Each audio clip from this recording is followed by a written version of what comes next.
Hey guys, today I'm here with Caitlin's mom, Caitlin, and Christy. For today's speech, I want to talk about domestic violence and actions that can be taken towards it to limit the occurrence. Imagine there's a survivor who finds themselves unable to escape an abusive situation.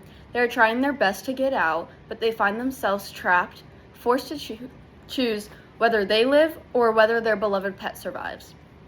Domestic violence is such a common occurrence that sickens me, and I believe it is incredibly important to give support and resources to those who are struggling, so that way we can limit the amount of violence occurring in our communities.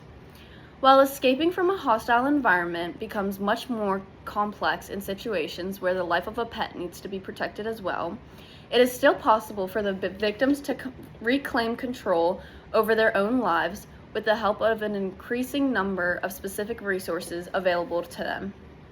Today I want to discuss how domestic violence starts and the signs of it, then go into the practical actions you can take to stop domestic violence, and finally look at the resources that can help those who are struggling to heal from it. Whereas many believe that domestic abuse is simply physical fighting, the truth of the matter is that it begins with a planned manipulation of the victim's mind. The detection and treatment of domestic violence depend on the behavioral guidelines of the National Domestic Violence Hotline and advice of Mayo Clinic and the criteria used by the American Psychological Association.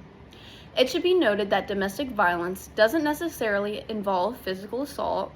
Instead, it starts with a number of behaviors that are aimed at going full control over a partner, such as behaviors easily mimic love and protectiveness at first glance. They can be really hard to detect early on. Representatives of mental health institutions and advocacy organizations classify these symptoms into particular dangerous patterns.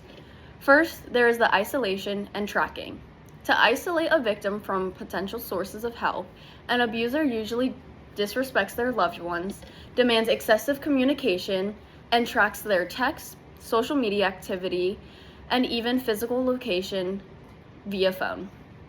Second, look for hypersensitivity and quick escalation. Little things that can result in explosive fits of rage. In these cases, the victim is blamed for provoking the outburst by the abuser saying, "You made me do this." Third, we see extreme jealousy and love bombing. From early on in the relationship, the abuser may lavish the victim with affection, make grandiose promises, and demand total commitment immediately.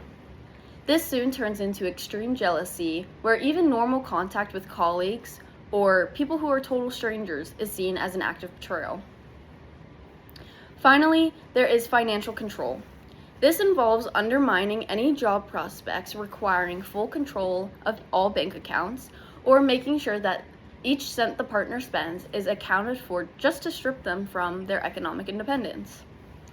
Recognizing such red flags before things get worse physically or emotionally provides an opportunity for people to take appropriate steps to stop the abuse and at the very beginning stage.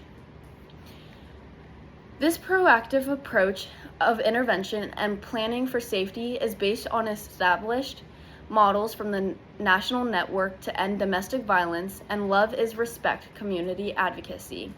For stopping violence at its earliest stage or dealing with it in a manner that does not pose danger to yourself or others, moving beyond awareness to action is important. Since the time around the victim's attempt to set boundaries or leave the abusive relationship is statistically the most dangerous, taking action should heavily consider safety, proper documentation, and utilizing external support strategically.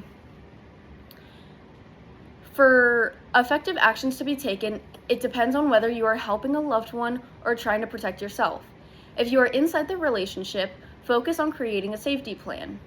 Taking action involves having a secret safety plan. This should involve creating a code word that you can use to safely ask a friend or even a child to dial 911, and keeping essential items ready.